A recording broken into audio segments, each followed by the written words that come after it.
So last class we saw Krishna had concluded his description about the Atma, the nature of the Atma, where in the 29th verse he had described Atma as a wonder. It is a wonder for those who understand it. It is a wonder for those who don't understand it. It is a wonder for those who teach it. It is also a wonder for those who listen to it. And it's a wonder that after listening also people are not able to understand it. So in every way, Atma is a wonder. And indirectly everybody is actually looking for the Atma. So people spend their entire lives searching for happiness and security, which is actually the very embodiment of these two is Atma. But people run around, go all over the world looking for something which they already have. Like sometimes we put the specs like this and then we look around, finally we find, oh, it's here only. So whatever we are searching for, it's the your very nature is that. But it's not easy for everybody to understand the Atma. That's what Krishna tells Arjuna also. Even after all this explanation, one may or may not understand the Atma. So that is also a wonder. So Atma, to find the Atma is the final goal, or taking, or put it this way, realizing that the one that you are searching for is the person, you itself, is the goal. So Atma is the final, realizing the Atma is the final goal for everybody. So this is what Krishna, after giving all the different aspects about the Atma, it is indivisible, it is all pervading. So all those characteristics of the Atma were explained. So Krishna had concluded in the 29th verse the discussion about Atma, and then after having concluded, now Krishna feels that okay, the philosophical angle he has covered so far. He has explained why Arjuna should fight, because you are not killing anybody, because the Atma cannot be killed and everybody is the Atma. So by killing Drona or Bhishma, actually he is not killing the person, he is only killing the body. So once, if you understand that the same Atma, everything is the same Atma, then you will not have any doubt about killing. But if you have not understood, then we need to look at the other angles. So from philosophical angle, next he tells Arjuna why he should fight, looking at the ethical angle. So that's what we had started off with verse number 31. So we will again read verse number 31.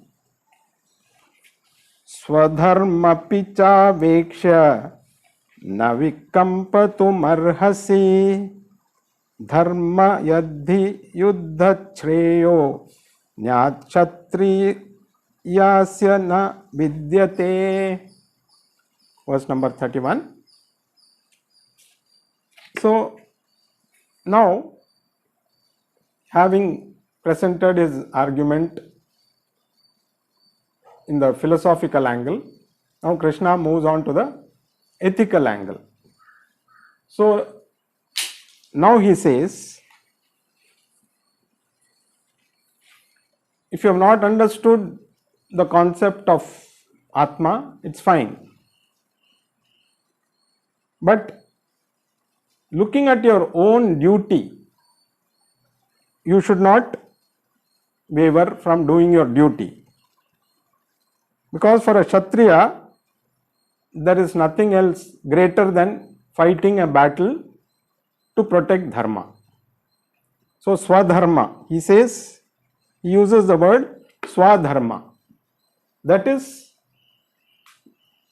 the natural dharma. Each of us has got a Swadharma. So basically, you can say there are two types of dharma. Samanya dharma and Vishesha dharma. Samanya dharma is applicable to everyone. You should not kill. Ahimsa is a Samanya dharma. You should not steal. It's a Samanya dharma. You should pray. It's a Samanya dharma. So all these are applicable to everybody. Every human being is supposed to follow this dharma. So if somebody doesn't follow this, whichever varnashrama you belong to, you are doing adharma. You should not tell lies. So this is all inbuilt. These things need not be taught. We don't need to learn this in school, or we don't need anybody to teach, because even a child knows it is not correct to steal or tell a lie. So these are all Samanya Dharma which are applicable to everyone. Then there is special Dharma, Vishesha Dharma, which is applicable to each Varnashrama. As we know, there are 4 Varnashramas: Brahmana, Kshatriya, Vaishya and Shudra. So each of these Varnashrama, there are again certain dharma to be followed. You cannot get into someone else's dharma. So that is what Swadharma. So Swadharma means following the rules that are laid down for your particular Varna. For example, for a Brahmin, the dharma is to teach, to do all the rituals that are required for everybody, all the other ashramas. So that is the Swadharma of a Brahmin. A Brahmin cannot refuse to do any of this because that is his dharma. A Kshatriya cannot come and do all these things, or a Vaishya or a Shudra. So these are specific. So these are all Vishesha Dharma. Similarly, a Kshatriya is supposed to protect dharma. So his duty, his Swadharma is to take care of protecting the people of all the other Varnashramas. So generally that is why the kings were always Kshatriyas, because it was their duty to take care of, protect the society. So they were allowed to take up arms, they were allowed to kill other people if required to protect dharma. So that is why Kshatriyas, so that's why Brahmanas are allowed to teach the use of arms. But only the Kshatriyas were allowed to, because that was their Swadharma. Similarly, the Vaishya Varnashrama, they are supposed to take care of all the commercial aspects, business, agriculture, whatever is required for the others. So they were supposed to take care of that. And the Shudras, they were the ones who helped all the others to take care of their dharma. So their dharma was to support others by doing their duties. So these are called as Vishesha Dharma. So this is specific to each. So what is applicable to the Brahmana may not be applicable to the Kshatriya, may not be applicable to the other two varnas. So Krishna says, Arjuna being a Kshatriya, it was his duty to fight, especially when it comes to adharma. It was the specific duty of Arjuna to fight, because the other camp was definitely not following dharma. They did what all they could with adharma only, because they didn't give the dues to what the Pandavas were supposed to get. So in doing that, they were following adharma, and it is the duty of any Kshatriya to take up the cause to take up the cause for fighting adharma and restore dharma. So like even now, if we see, for each thing there are specific roles given to certain bodies. Like for example, the police are supposed to, in today's context, if we compare, the police are supposed to take care of certain things to protect the citizens, whether it is maintaining the traffic or whether it is protecting people from crime. Even if as a citizen sometimes we see adharma happening in front of us, like suppose we see a thief in front of us who is robbing and running away. As a citizen, yes, we have to try our best to catch him in case there is no police around, but we have no right to punish him. The right to punish is only given to the police. So it is our duty, in case we are able to catch hold of that thief, it is our duty to hand him over to the police. If we take law into our hands, as they say, we are also liable for punishment, because it is your going against your dharma. It is not your job to give punishment. Similarly, even the police don't have this thing to give punishment.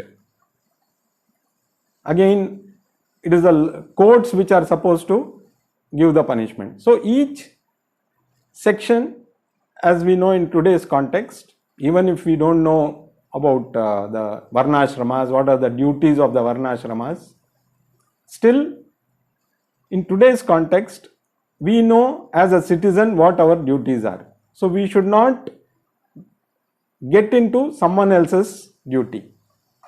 We can help somebody in doing their duty, but you cannot take over and do someone else's duty. So that is what swadharma means. So it's very, very important that swadharma should be followed. So that is why Krishna tells Arjuna it was his swadharma, it was his duty to fight, because the other camp was doing adharma, and if he doesn't do it, he is going to incur papa. So this is the next two verses also. Krishna reminds Arjuna of his duties. So we will read verse number 32. Yadchaya chopapannam swargadvaramapavritam sukhina kshatriya partha labhante yuddhamidrisham. Again, further explaining his duty, Krishna tells Arjuna, "O Arjuna, only lucky Kshatriyas get to fight a battle like this against adharma, you're lucky to have got this opportunity, this chance to fight. And by fighting, you're actually opening the gates to heaven. Because even if Arjuna gets killed while performing his duty, by performing his duty, he is eligible to go to heaven. The doors of heaven are open to him. If he wins, he gets whatever is he was fighting for. He gets the kingdom back. And in the process, he doesn't incur any papa. And suppose he doesn't win, he dies in the process of fighting this war, he is eligible to go to heaven, because in the process of doing his duty as a Kshatriya, if he happens to die, definitely he is eligible to go to heaven. Now, in fact, every soldier looks forward to war, because all the training, all the hardship they have undergone to learn how to fight a war, unless they get a chance, they will never be able to use that. Of course, everybody wishes peace. If soldiers need not fight, it is good. But every soldier, even in today's context, in the army, people are waiting if they get an opportunity. That's why Krishna tells Arjuna, you have got a good opportunity, because everybody doesn't get this. There may be years of no war kind of a situation, where soldiers may join the army and retire before they face a war. A soldier might feel incomplete, because if you have been in the army and you never had a chance to fight a war, you feel you have not got a chance to complete your duty for what you are supposed to do. So here Arjuna has got a chance. He's got a golden opportunity, because the war is against adharma, and not many Kshatriyas get this chance to fight the war. So he should utilize this opportunity to fight this war against adharma. Again, he goes on a little more in the next verse. Atha chetavamimam dharmyam sangramam na karishyasi tastah swadharma kirtim cha hitva papam vapsyasi. Krishna tells now, if you go against your dharma and not fight the war, for not fighting, you are again going to incur papa. You may say you have your own reasons, but you are definitely not doing your duty, for which you are going to incur papa. Now, papa is incurred sometimes when you do something against dharma, and sometimes when you don't do something which you are supposed to do, that also incurs papa. It's not that only if you do something adharmic you incur papa. Definitely that will incur papa. But if you don't do something, also you incur papa. For example, if you don't pay taxes you are going to be fined. So you can say, why should I pay tax? Because as per the country's law, as per the rules and regulations of each country, you are supposed to pay certain taxes. If you don't do that, we are fined. People are sent to jail also.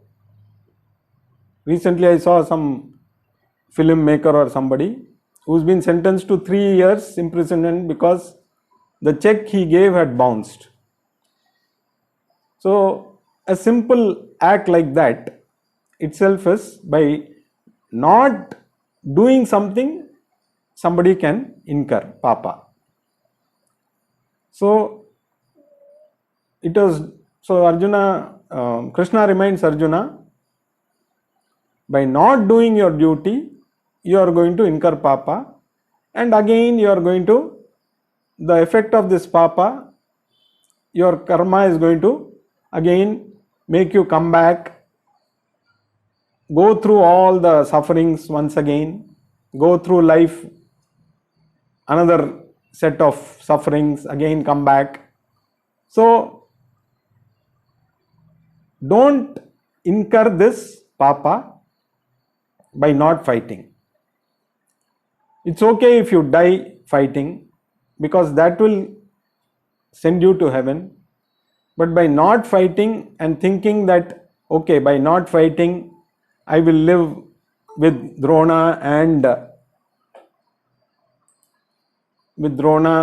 and Bhishma, at least they will be alive, I will be with them. If you go with this argument, it's not going to help you, because this will only make you incur papa, which is the consequences of which you are going to suffer in future. So that is another reason for you to fight. So in these 3 verses, Krishna has explained the ethical reasons, the dharmic reasons for Arjuna to fight, because everybody may not be able to understand the concept of Atma. So it is not their fault, because most of us may not be able to understand Atma. It takes a lot of effort and understanding to understand Atma. So let us go at this moment with what we understand. So we understand what is dharma, what is adharma. And from the dharmic point of view, definitely Krishna tells Arjuna, you have to fight. You cannot refuse to fight. The next 3 verses, Krishna is going to tell the worldly view. Okay, dharma is one factor. It's a duty. You have to follow your swadharma. But there is a worldly view of how one should go about. Because most of the things we do are driven by what the world thinks of us. We all look for name, fame in whatever we do. We want the world to appreciate us. We want everybody to appreciate us. And if by chance we do something wrong and the world looks at us as a person who's done something which should not be done, definitely we are not going to be happy. So now he is going to present the worldly view, what the world will say. So we will read verse number 34. Akirtim chapi bhutani kathishyanti te vyayam sambhavavitasya chakirtir marnadati richyate Maranada atirichyate. So now Krishna says, in case you run away from this war, you refuse to fight, what will people talk about you? People will, everybody thinks Arjuna is a great warrior, one of the best archers in the world, a valiant prince who has vanquished even the lords, even the gods he has vanquished in war. Such a person, if he refuses to fight, people will start talking ill of him. Oh, so Arjuna was just a fake. The moment he came across a situation, he ran away out of fear. And the opposition also will, Duryodhana will also see, he looked at our army, he got cold feet and he ran away. So all the headlines in all the newspapers will be, Arjuna runs away from the war. Nobody will know. This is what happens today also. The headlines will say something, but the actual truth will be something else. Nobody goes and finds out the truth. So the truth is, Arjuna doesn't want to kill his near and dear ones. That is why he is not fighting the war. But that is only Arjuna knows. The world doesn't know the reason for Arjuna running away from the war. So people will start talking, oh, so after all Arjuna was only a coward. He could not handle the war. He could not face his enemies. He was so scared of them. So this kind of rumors will start floating around. And for everyone, the name fame matters a lot. So we cannot deny that. Whatever we say, we are also driven by what others say about us. So we have to be very clear. So people die just to protect their honor. In fact, there are extreme cases where in states like Haryana and all, they have something called honor killing. Because if somebody marries out of their community, they don't mind killing that person because they feel that brings dishonor to their community. So honor is such an important factor. In fact, people commit suicide because they are not able to, even children who fail in the exams, they commit suicide because they are not able to face the world. There are some people even who get upset because some people are there who have always been on top in whatever they did. And for some reason, at some time, they don't come first, they come second or third. They feel it's a dishonor to them.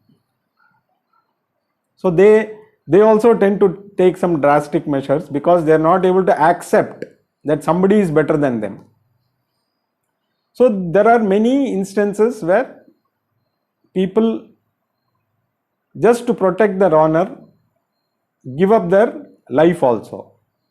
So it's a great thing for people to have that name and fame, and to protect that they are willing to do anything. So for Arjuna, who's among all the people, who is such an exalted person, he is known all over the world. He is not known just in his country. All over even the gods talk about Arjuna as one of the greatest warriors, a prince with all the good qualities. So it was more important for Arjuna to protect his honor than other people, because the more name and fame you have, the more you would like to protect it. So if not for anything else, just to protect his name, it was again Arjuna's duty to fight. So that is what now Krishna is trying to just needle Arjuna into fighting by bringing out these aspects which will make Arjuna wake up and then fight. Again he continues in verse number 35. Bhayadranadu paratam. Sorry. Bhayadranadu paratam mansyante tvam maharathaha yesham chatvam bahumato bhutva yasyasi laghavam. Not only the people, even the other warriors who have assembled, they are all great names, the great warriors on the other side also, though they were at this moment fighting for Duryodhana, knowing very well that he was doing adharma, for some reason or other they had to be, including Drona and Bhishma, all of them, they were all great warriors who happened to fight in the opposite camp for different reasons. And there were also great warriors in the Pandava camp also, other than Arjuna, all his brothers, so many other kings who had come to support them. So all these people held Arjuna in high esteem. Even their opponents, because sometimes the opponents also have great regard for the people who are in the opposite camp. For example, in a cricket match, there are a lot of opponent players who would love to come to watch, say, Tendulkar bat. So, though they knew that if Tendulkar bats for a longer time, they may not win the match. But his prowess was such that even the opponents wanted to see him bat, probably learn from him and play better like him. So all the warriors were looking forward to either fight with Arjuna or fight against Arjuna. So all these warriors also, imagine what kind of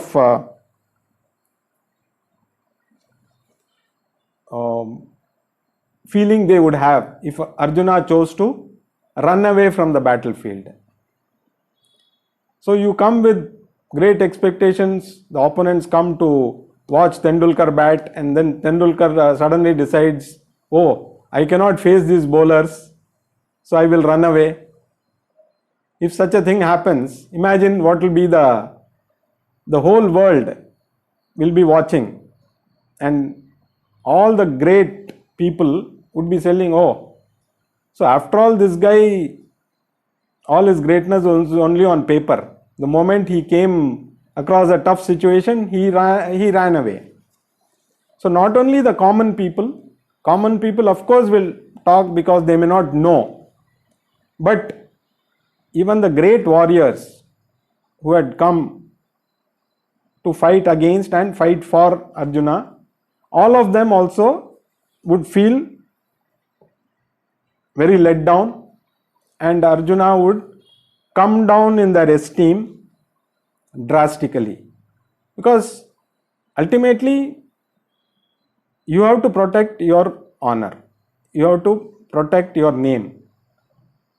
It is, whether it is for Arjuna or for us, all of us, looking at it from the worldly angle, definitely we would not like to be dishonored in any way. Sometimes people are dishonored without knowing, but even if it is not their fault, sometimes they are dishonored. But definitely doing something which brings dishonor, definitely nobody would love to do. So again, Krishna is trying to urge Arjuna to fight at least for the sake of his honor. We will continue the rest in the next class.